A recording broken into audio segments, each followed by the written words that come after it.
Federal government arraigned 76 and bad governance protesters on 10-count charge, grants 10 million naira bail each.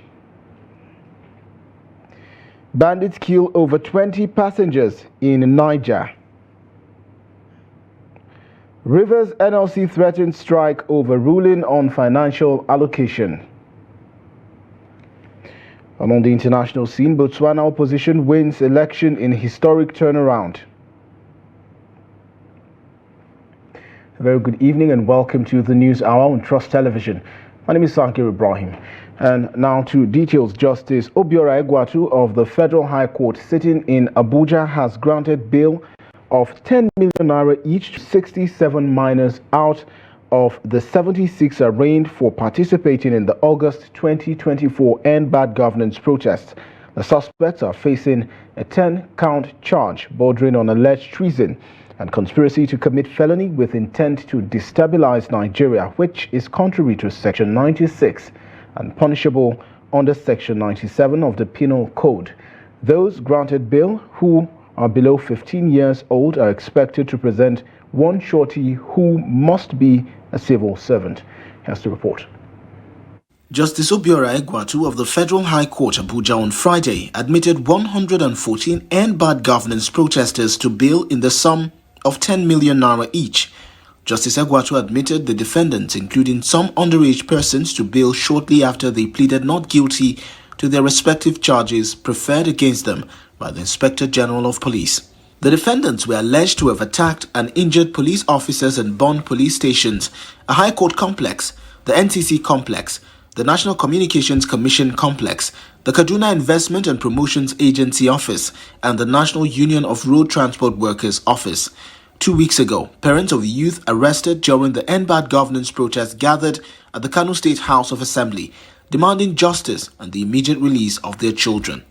The parents had raised concerns about the inhumane treatment of the detainees, stating that they had not been allowed to bathe since their arrest and were being fed only once a day. The parents voiced their frustration over the stalled efforts to secure bail, lamenting that every attempt had been blocked. They also reported that the youths had been denied access to legal representation, adding to their distress. The End Bad Governance protests were staged nationwide from August 1 to 10. The protests were aimed to express frustration over the economic hardships under President Bola Tinubu's administration.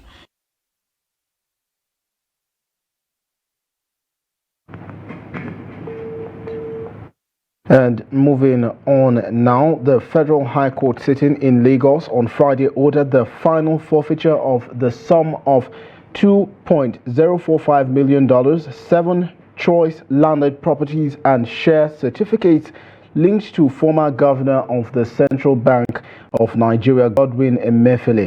Justice Dede Dikpeolu ordered the permanent forfeiture of the monies and the 2 share certificates of Quinsdorf Global Fund Limited Trust after holding that the former CBN governor or any other interested party did not contest same after the initial interim forfeiture. The court also forfeited the 7 choice landed properties on the ground that the former CBN governor Emefiele was not able to connect his lawful earnings from Zenith Bank and the Central Bank of Nigeria to the acquisition of the properties. The court held that the former CBN governor failed to provide documents or links to show that he owned the properties.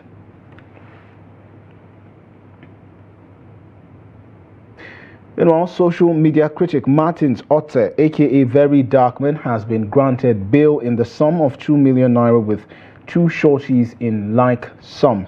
The police arraigned VeryDarkMan in court on Friday for impersonation. The court also ordered VeryDarkMan to deposit his international passports and any other means of identification.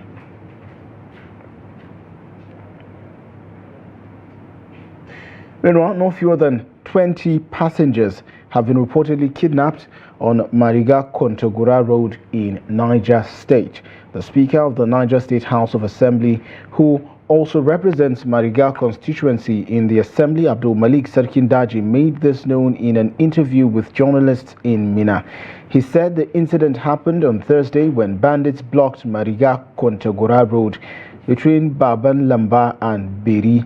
The Speaker was reacting to the military refusal that bandits, terrorists, were not in its training ground in Kontagora local government area of the state, which also extend to Mariga local government. Serkindaji said families of the kidnapped victims had taken ransom to bandits several times in the forest, which was part of the military ground. He also said the victims that were released after the ransom payments are also told their families that they were kept in forest not far from the Kontagora Army barracks. The speaker said the passengers that were kidnapped on Thursday on Mariga-Kontagora Road were also moved to the same forest, calling on the military to get the right information and flush out the bandits from the forest. So talking security, the Ebonyi State Police Command has paraded suspects involved in organ harvesting and ritual killings among other crimes.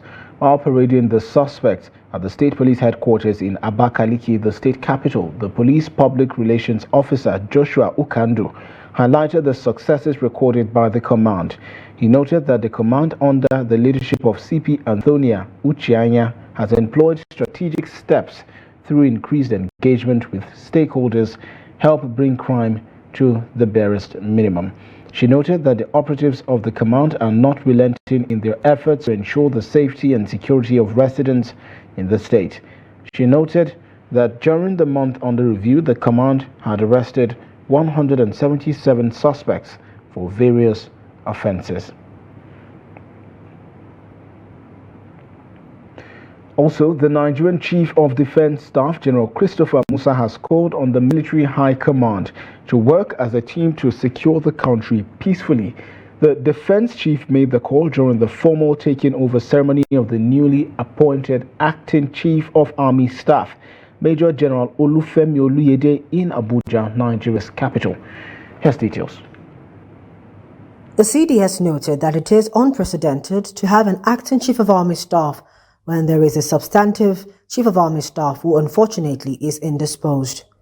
General Christopher Musa stressed that Major General Oluyede will act until the president of the country decides otherwise. That's never happened in the history of the armed forces of Nigeria. But as human beings, we know situations will always present itself, and what is done with the situation is what makes the difference. Our brother and our friend, the Chief of Army Staff, Lieutenant General Tarid Biodun Lagbaja,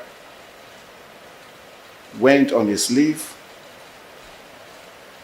and went for his medical checkup and had reasons to stay behind to continue to do his medical checkup.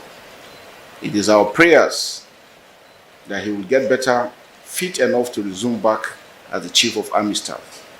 In the interim, based on the powers conferred on the President, Commander-in-Chief of the Armed Forces, he has decided and directed and appointed an acting Chief of Army Staff with the full powers and responsibilities of the Chief of Army Staff until the President decides otherwise. He congratulated him on his appointment as he implored him not to rest on his laurels in ensuring that he justified the confidence reposed in him by the President, Commander-in-Chief. You have to note that your selection was based on your vast knowledge of military leadership at all levels, character and competence.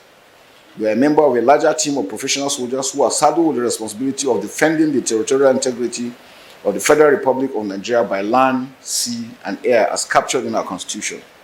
It is therefore expected of you to consolidate and improve on the course of the substantive Chief of Army Staff, Lieutenant General T.A. Lagbaja, as well as past Chief of Army Staff, in order to sustain the high level of professionalism, discipline, resilience, and regimentation that the Nigerian Army is known for all over the world. While I congratulate you on your appointment, I implore you not to rest on your oars in ensuring that you justify the confidence reposed on you by the President, Commander-in-Chief. In his remark, after the completion of the signing of the taking over notes, General Olukayode promised to hold sway as acting Chief of Army Staff to the return of Lieutenant General Tarid Abiodun Lagbaja, who is the substantive Chief of Army Staff. The acting Chief of Army Staff solicited prayers for the Lieutenant General Tarid Lagbaja speedy recovery and safe return to complete the excellent job that has been started. Appointment as acting Chief of Army Staff is simply to hold sway while Lieutenant General T.A. Lagbaja, Chief of Army Staff, is a way to enable him to take sufficient time to get necessary medical attention and recuperate. And that I intend to do with the whole of my heart and loyalty to the Constitution, as well as Mr. President, and by extension to my leader, Mr. General T. that I've been mandated to stand in for. As we journey through this unique period, I request that we all continue to pray for General Lagbaja's speedy recovery and safe return to complete the excellent job he has started. Furthermore, I seek everyone's support and cooperation so that we can succeed together in stemming all forms of insecurity currently being witnessed across the country and return this our beautiful country to the land of peace and economic prosperity. Until his appointment, Acting Chief of Army Staff Oluyede served as the 56th Commander of the Elite Infantry Corps of the Nigerian Army based in Jaji, Kaduna. The 56-year-old Oluyede and Lagbaja were coursemates and members of the 39th Regular Corps. He was commissioned a second lieutenant in 1992, effective from 1987. He rose to Major General in September of 2020. We now circle back to the developing story of 76 or thereabout young individuals who were arraigned before the Federal High Court earlier today. We have joining us to discuss more and also provide perspectives on this development, Amsfree Ajanaku, a public affairs commentator. Good evening, Amsfree. Welcome to the News Hour. Perhaps you could walk us through your first reactions and what first came to your mind when you saw those young children, being arraigned before a Federal High Court judge. Good evening. It's actually a very sad evening for Nigeria. It's a sad day and a shocking day for Nigeria that we could see such inhuman and inhumane pictures of Nigerian children who have been detained for so long, and then when you come to terms with the fact that the whole story is about the criminalization of protest, the fact that these children were supposed to be end bad governance protesters and everything. It's a really, really sad day for Nigeria, and it is sad because it is happening on the watch of a president who, during his time as a pro-democracy activist, would say he's fighting for the rights of Nigerians.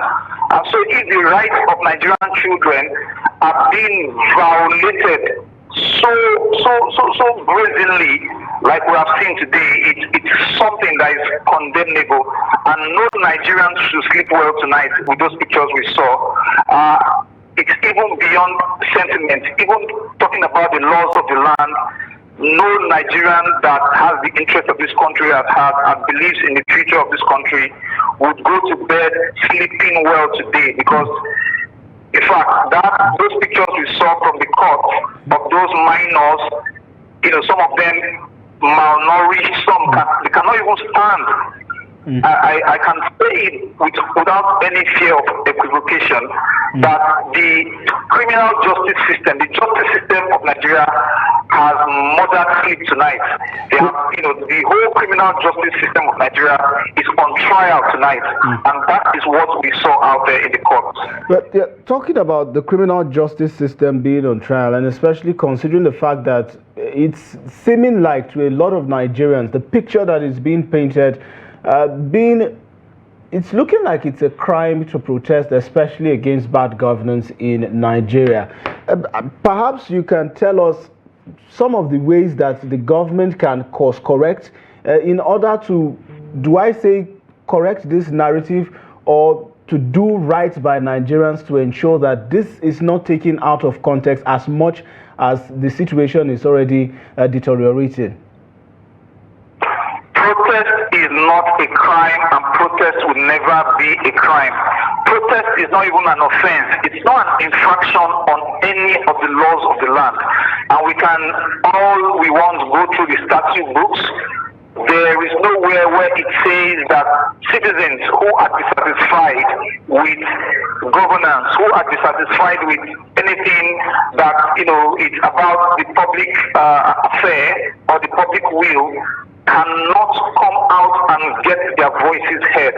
Of course, even we in civil society would condemn any form of violent protest or any attempts to breach the public peace. But peaceful citizens who have come out to exercise their democratic right to get their voices heard about the processes of governance can never be said to have run foul of the law, and we challenge anybody, any of those in government today, and we know that many of those in government, they were die-hard protesters. In fact, they marched on the street, they held banners, they held placards, denounced previous government in very unmistakable terms, and it's an irony, it's really an irony of history that on their watch, Nigerians can no longer protest to the point that children will even be victim of the attempt to clamp down on protest. But of course, we also understand that the civic space is shrinking because certain people within the governance structure do not want people who will tell the truth or speak the truth to power. They do not want to hear that. Democracy is about dissecting voices. Democracy is about the plurality of different perspectives and different opinions. Democracy will not be democracy if you do not have alternative voices, if you do not have alternative viewpoints. And this is why we call on the government to not just use this as a way to de-escalate the attacks that it has repeatedly mounted against civil society and activists and journalists. It urgently needs to now rethink its approach to the human rights of Nigerians. On the economic front, Nigerians are suffering, Nigerians are bleeding, Nigerians are dying as a result of hunger, as a result of the harsh and draconian policies of this government. And then on the same in the same vein, the government does not want people to also voice out their frustrations about ill-timed, ill-conceived, and ill-digested policies. For us, as far as we're concerned, this is not the way we should go as a country, and we must be able to speak the truth to power and let those in power know that they derive their legitimacy from those who are being governed. They derive their legitimacy from citizens, and they cannot just write roughshod over the citizens. Right. So what we saw today from the court is yet another reminder that the government, no matter how good it says its intentions are, if in the process it has to trample on the rights of Nigerians, then of course it's not doing well and it will never get the best result. What options are available for the government now at this point? Because I mean, they mentioned that these children, as young as they are, were responsible for certain instances of vandalizations, attack on government properties and installments. I mean, we saw videos during the protest of how traffic lights were vandalized, street lights, both solar and electric, were vandalized, and all of these, allegations that were leveled against these children. So what should be the approach of the government in order, to send a strong message which would serve as a deterrent to others, to understand that, okay, if you're going to protest, do so, of course, within the ambit of your rights, but do not vandalize government or private owned properties? Yes, I would beg to disagree about any narrative that tries to paint those children as villains or yes, they may be offenders, but the question is, are they victims of a system that has failed them over time? Yes. Those children you see there, they are victims of a system that failed them. A system that has not given them education, not giving them enlightenment, not giving them orientation. So they are a product of the system. That to us is the bigger question. Yes, we condemn any form of violence, we condemn any form of infraction on the laws of the land. But the question is, whose historic responsibility is it to ensure that children are in school, to ensure that the youth have opportunity? So if youth are alienated to the point of like they want to attack the system, the question we should ask is, what is responsible for that? What is responsible for that level of radicalization? And how do we now go about the process of de-radicalizing whatever group of youth or subset of youth that have become radicalized as a result of the historic failure of the governance system. That, for me and for us, is the fundamental question, because we have been trained not to blame the victims of the historic injustices of lack of education, lack of opportunity, and of course, the grinding poverty in the land. All of these, for me, are not excuse, for anyone to misbehave, but we must hold accountable those who have the responsibility to educate children, who are controlling public funds to ensure that children are in school, and when they do not do that, they make the children to be on the street, and of course, they make the children to become susceptible to different kinds of influences, including people who then use the children, in terms of using them for violence and things like that. So I think it's that historic problem we should address first. And it's a governance problem. It's the problem of the failure of governance.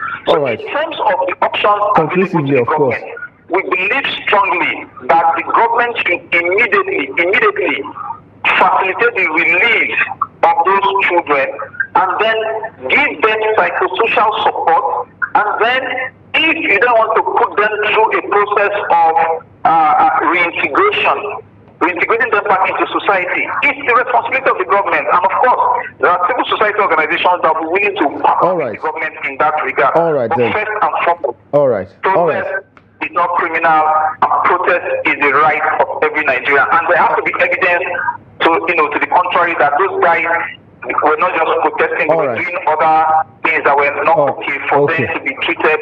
In fact, even if they were guilty, they can't be treated in this manner. All right then. Cannot keep a human being in that manner. All right then, answer. A society giving Unfortunately, we have to put an end to the conversation now due to time. But Amsria Janaku, thank you so much for being a part of the conversation, and of course for providing analysis and your perspectives on these developments. Do have a good evening. Thank you. Thank you for having me. Yes, indeed. Amsria Janaku, their rights activists and also public commentators, speaking on the arraignment of some 76 young children who were arraigned before a federal high court earlier today regarding the End Bad Governance protest. And now, moving on to other stories now, the Oyo-Osun Command of the Nigeria Customs Service says it has ramped up and sustained efforts aimed at curbing the menace of smuggling and other illegal activities that undermine the economy. Area Controller for the command, Ben Oramalugo, stated this in Ibadan during an interactive session where the customs leadership there also promised to synergize with other sister agencies to rid the society of drug use and abuse, as well the proliferation of fake and substandard pharmaceutical products. Our correspondent brings details in this report. This is another remarkable achievement of the Oyo-Osun Command of the Nigerian Customs Service. Between August 30th and October 29, 2024, the command made significant strides in revenue generation and anti-smuggling efforts. And I'm sure you must have seen a lot of reforms in Nigeria Customs. More revenue. Well, Nigeria Customs has a target of about 5 trillion. We already collected more than 3 trillion. Yes. In Oyo, we have 141 billion. Yes. We have even collected more than 60%. As I'm talking to you this month alone, we have collected 7 billion. The command also achieved significant milestones in its revenue collection drive and anti-smuggling efforts. In addition to generating over 18.07 billion naira in revenue between June 14 and August 29, 2024, the command successfully curbed illegal cross-border activities. The Customs Comptroller also handed over substances suspected to be cannabis sativa to the National Drug Law Enforcement Agency, where it has reiterated its tough stance against drug abuse. As we also are aware, cannabis are hand drugs that are destroying Nigerian society. Our children that are supposed to be the future of Nigeria, most of them are indulged in these hard drugs. It is spread that 2 out of 7 Nigerians are addicted to drugs between the ages of 15 and 65 years. Children that are supposed to be future of tomorrow, they are all engaged in drugs. One of the regulatory actions is destruction, public destruction, that will be taking place very soon, and you will be involved, you'll be invited or informed, because we don't want it re-injected into the system. If we don't destroy them, if we just dispose them carelessly, it can be re-injected. And so the effort of custom in seizing them will be compromised if we don't handle it according to regulatory procedure for the destruction. We are doing a very tremendous effort, because when you look at it, drug abuse is a global problem. It's not a Nigerian only. So NDA is doing every effort through sensitization operations that we carry out in order to prosecute the producer. We see people that are using drugs as somebody that is sick, that need help. The Oyo Osun Command also urged members of the public to continue to support the command's efforts by providing timely information and cooperation to combat the challenges posed by smugglers and economic saboteurs.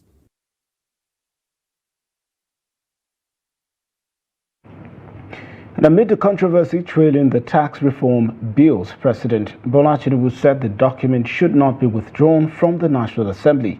The special advisor to the President on Information and Strategy, Bayo Nanuga, disclosed this in a statement.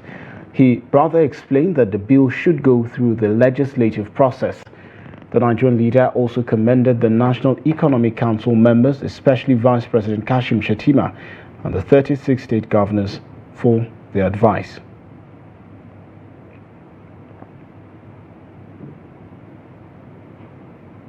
Moving on now, the Nigeria Labour Congress, the NLC in Rivers State, has threatened to withdraw services over the court order stopping disbursement of financial allocations to the state.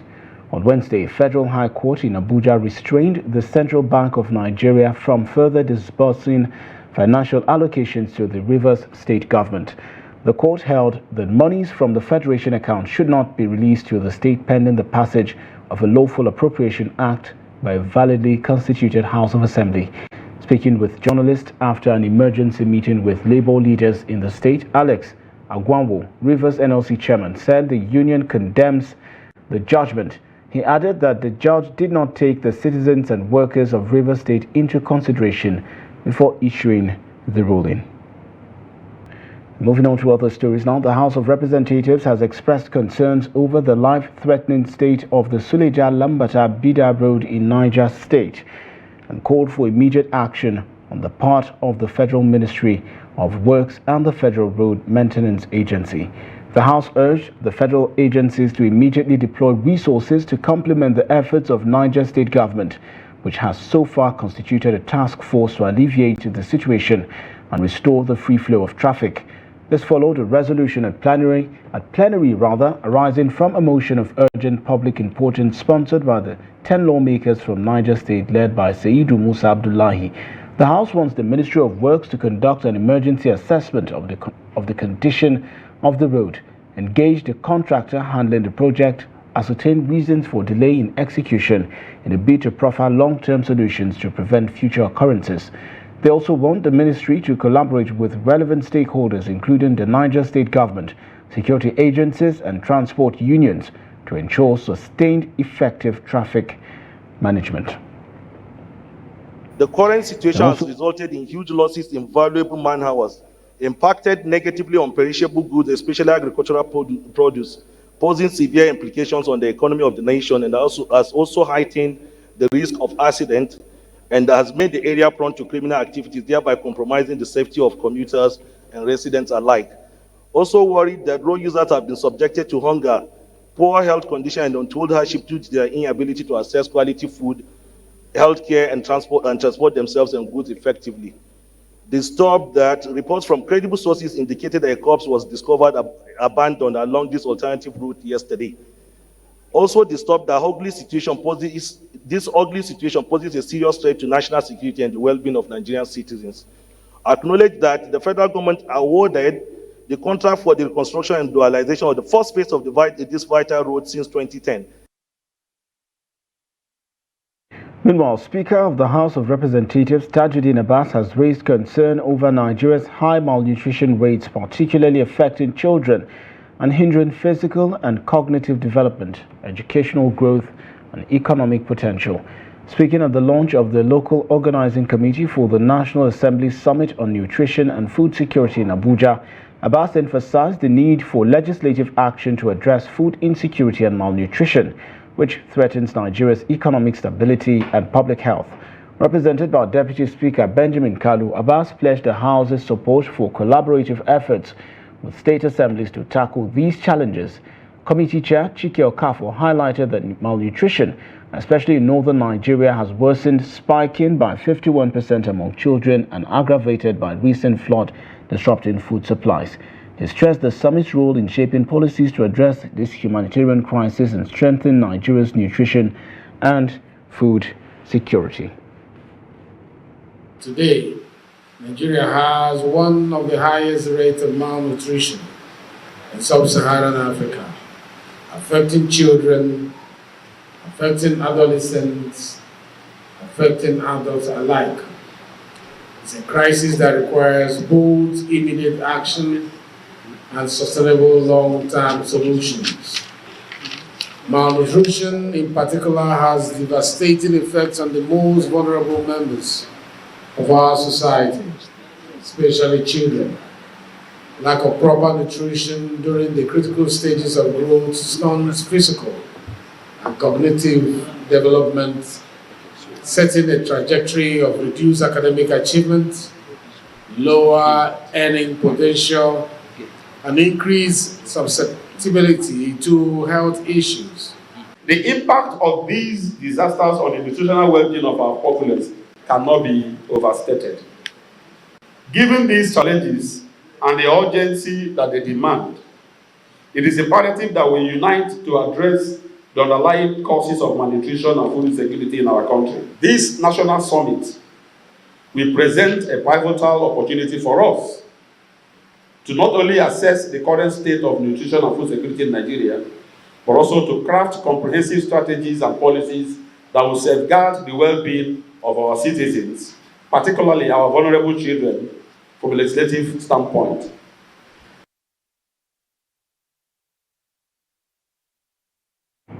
Also, the Deputy Speaker of the House of Representatives, Benjamin Kalu, who spoke virtually, says African youths are critical to achieving Agenda 2063 as they have the capacity to champion Africa's transformation. Kalu said this on Friday at the opening ceremony of the Arise Nigeria Youth Summit, stating that the Agenda 2063, an ambitious plan for Africa's growth and development, is the African Union's blueprint for transforming Africa into a global powerhouse grounded in inclusive development, peace, and prosperity. Here's the report. The Deputy Speaker says the development of the African continent lies in the youths, as he encouraged them to be bold, visionary, and continue to work together for the good of the society. The chairman of the occasion, who is the member representing Oron, Mo, Okoji, Udonoko, Orefong, Oruko Federal Constituency of Akwa Ibom State, Martins Essence, says the time has come to amplify the voices of African young people. He urged the youth to channel their energy towards shaping a brighter future for the continent. Social media and knowledge expansion. In this digital age, social media is not merely a platform for connection. It is a powerful tool for learning, sharing knowledge, and influencing positive change. I urge every young person here to utilize social media to expand your horizons, to learn and to advocate for the causes you believe in. Let us also use it to spread messages of unity, empowerment, and growth, showing the world the true potentials of African youth. Dignitaries at the summit and development partners also used the opportunity to advise youths to channel their energy positively to the advancement of the continent. Today, I want you all to recognize the magnitude of your potential. You are not just participants, you are pioneers. We urge you to make use of the government program designed specifically to unlock potentials. Take, for example, our Companion Initiative. This initiative provides grants for NYSC members who demonstrate entrepreneurship prowess. This initiative allows our youth to transform ideas into venture, sowing the seeds of Nigeria's future economic strength and innovation. As we celebrate the African Youth Day today, let us not only acknowledge this gold mine, but let's commit to digging deeper.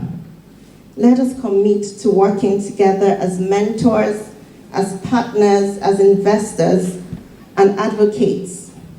Let us build a nation and a continent where young people have freedom to dream, where they have the tools to create and the power to lead.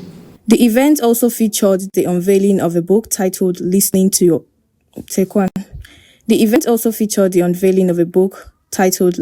Your Inner Mentor, written by Carol Simon, and various lectures on leadership. The United World Congress of Diplomats has appointed Bayelsa State Iwefa Aganaba as African Special Envoy on Youth to the African continent. The international organization with headquarters in London announced the appointment in a letter by its global vice president and secretary of the Supreme Council, United World Congress of Diplomats, Ambassador Tunji John Ashaolu. The appointment letter, dated October 16, 2024, was officially handed over to Aganaba in Abuja on Wednesday.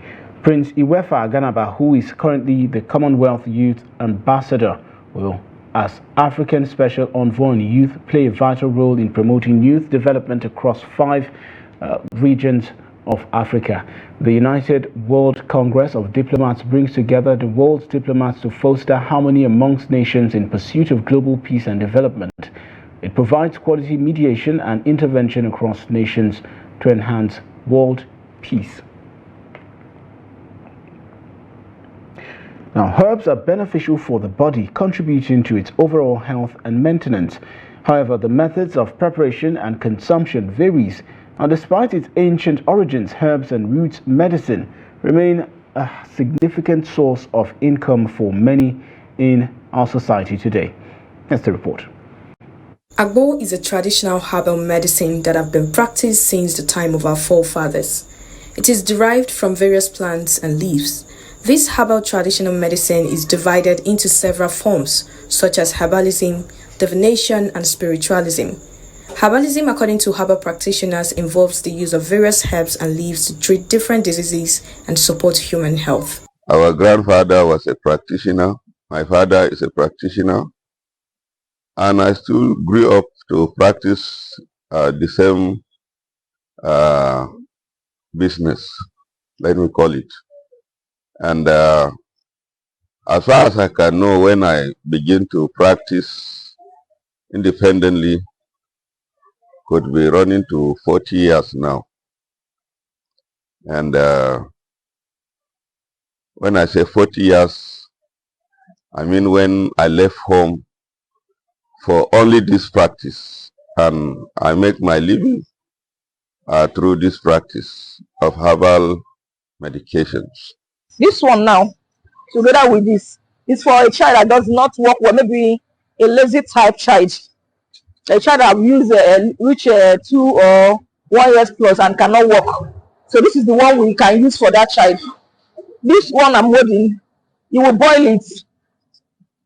And these leaves I'm holding, I'll plug the leaf and I will grind it. After grinding it, I will mix it with this soap.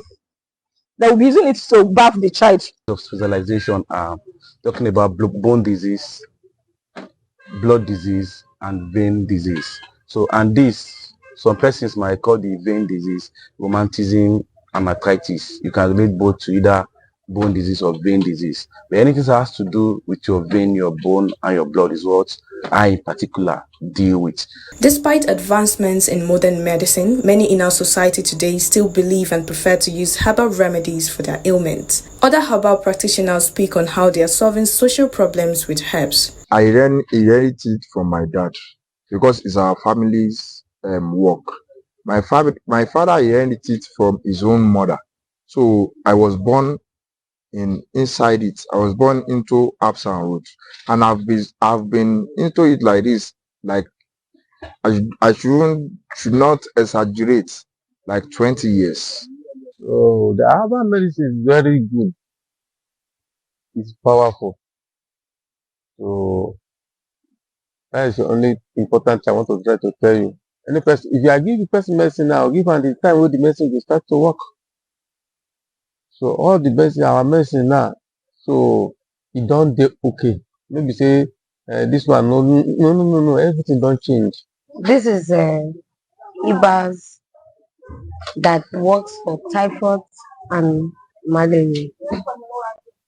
You take it for 3 days, morning, afternoon, evening. But afternoon is not necessary, but morning and evening is necessary. Herbal medicine practitioners says their work have provided them a good source of income, allowing them to support their families and employ others into the practice.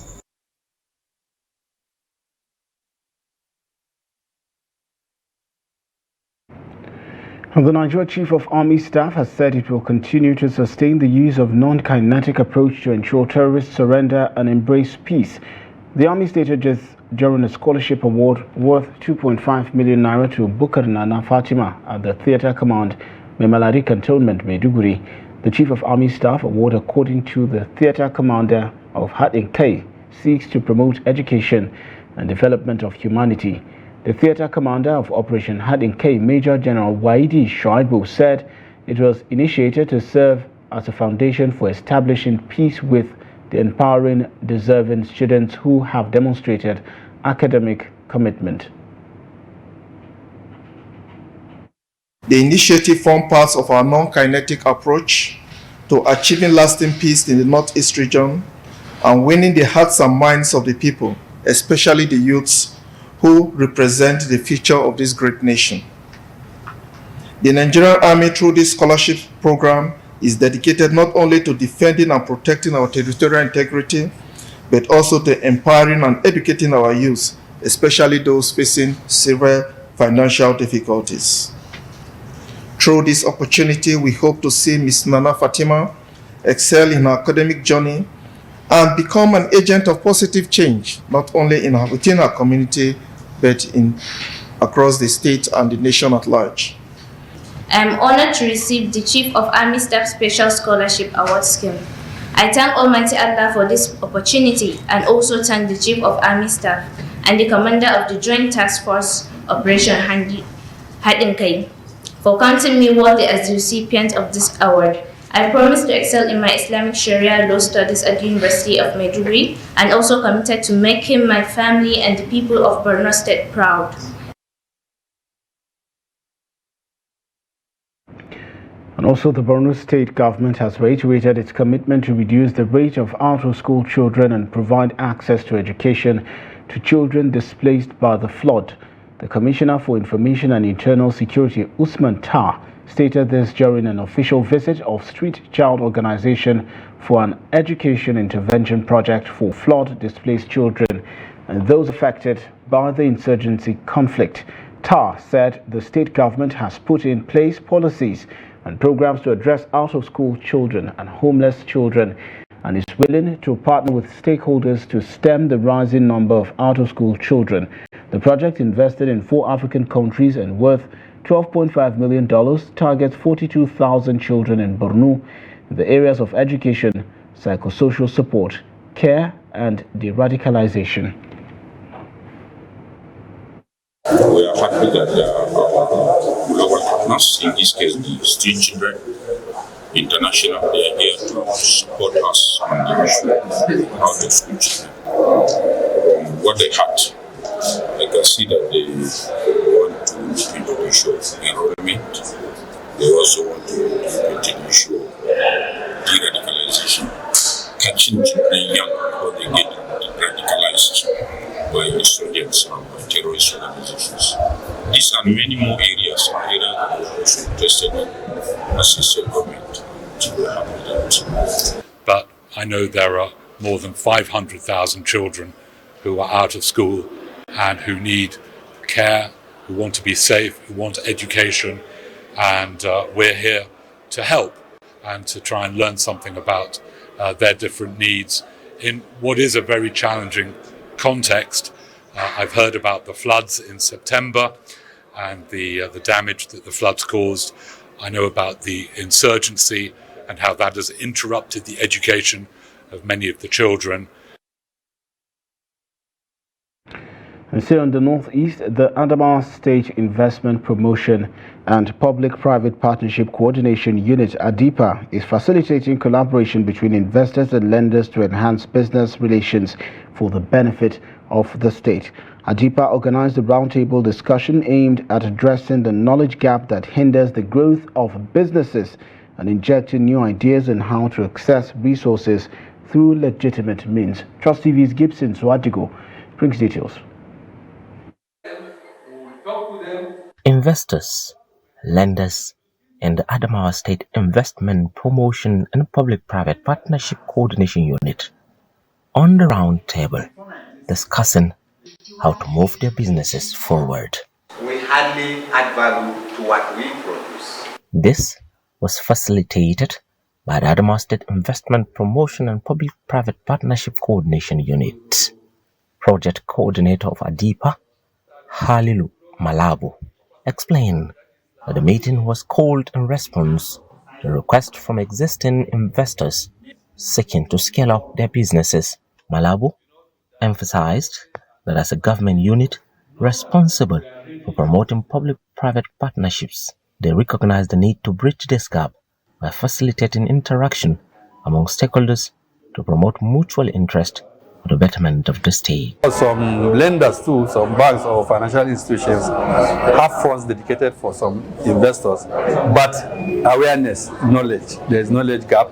So bringing them together will address this gap, will close in the gap, where the lenders, as you can see, they presented all the products and the way to access those credit facilities.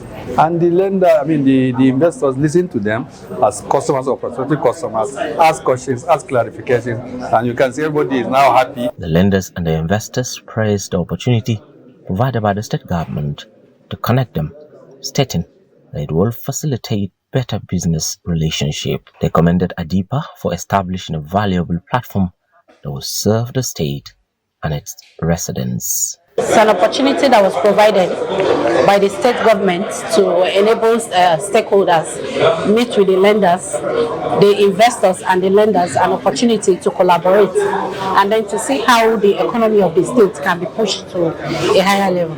Adamawa Investment Promotion Agency that is coming up has already shown sign that is going to meet up with the demands of investors in Adamawa State. We have already started seeing it. Investment can come when there is a good environment or there is good opportunity. Credit guarantee is one of the good opportunities. The partnership underscored the state readiness to attract investment from both local and international. Gibson Soadgo, Trust TV News, Yola. You're still watching the News Hour on Trust Television. Let's now join Yusuf Akoko for business news.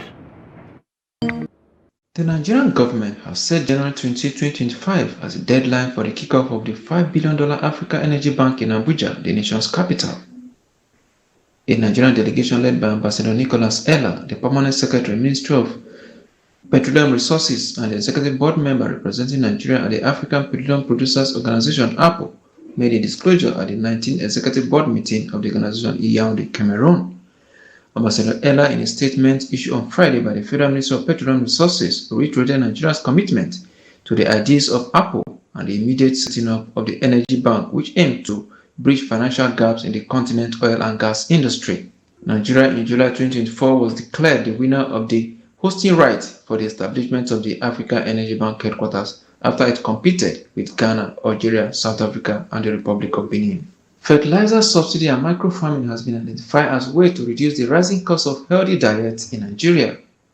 The national average cost of healthy diet in the country increased by 7.3% to 1,346 per adult per day in September 2024, compared to 1,255 in August 2024.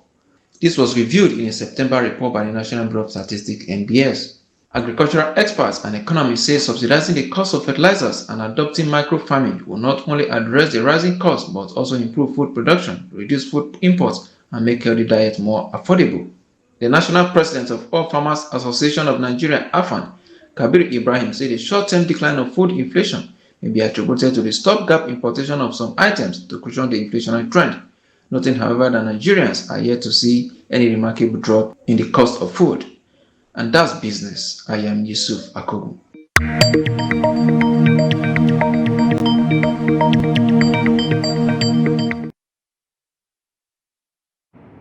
Thanks to Yusuf for business, and now to Adeni Ajishafe, who's standing by with the sports news.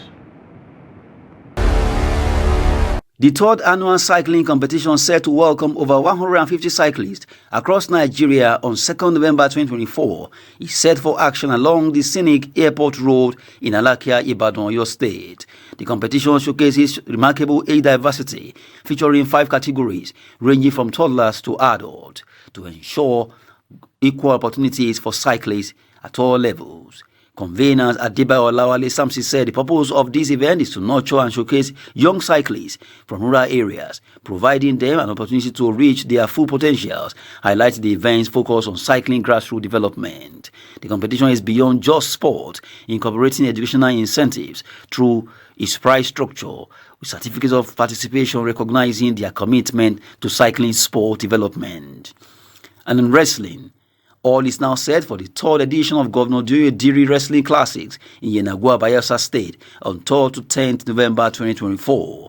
President, Nigerian Wrestling Federation, Daniel Igali, affirmed that the Classics is the longest-running wrestling tournament in Nigeria. The Olympic champion explained that the Federation has received indications from more than 20 states, including military and paramilitary organizations, for participation.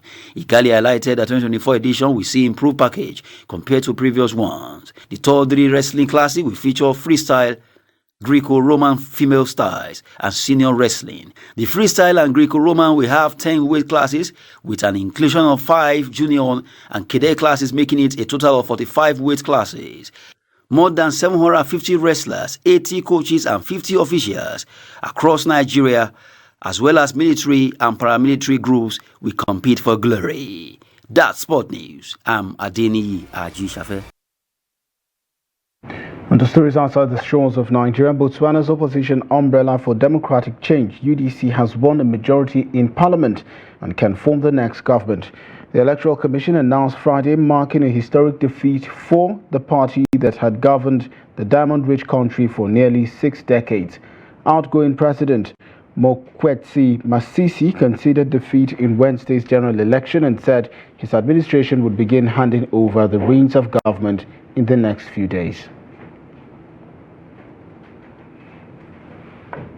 And that wraps up the news hour on Trust Television. Do not forget to follow us across all of our social platforms and catch our live stream on YouTube and Facebook for more news programs and documentaries. My name is Niger Ibrahim. Thanks for watching. Have a good night.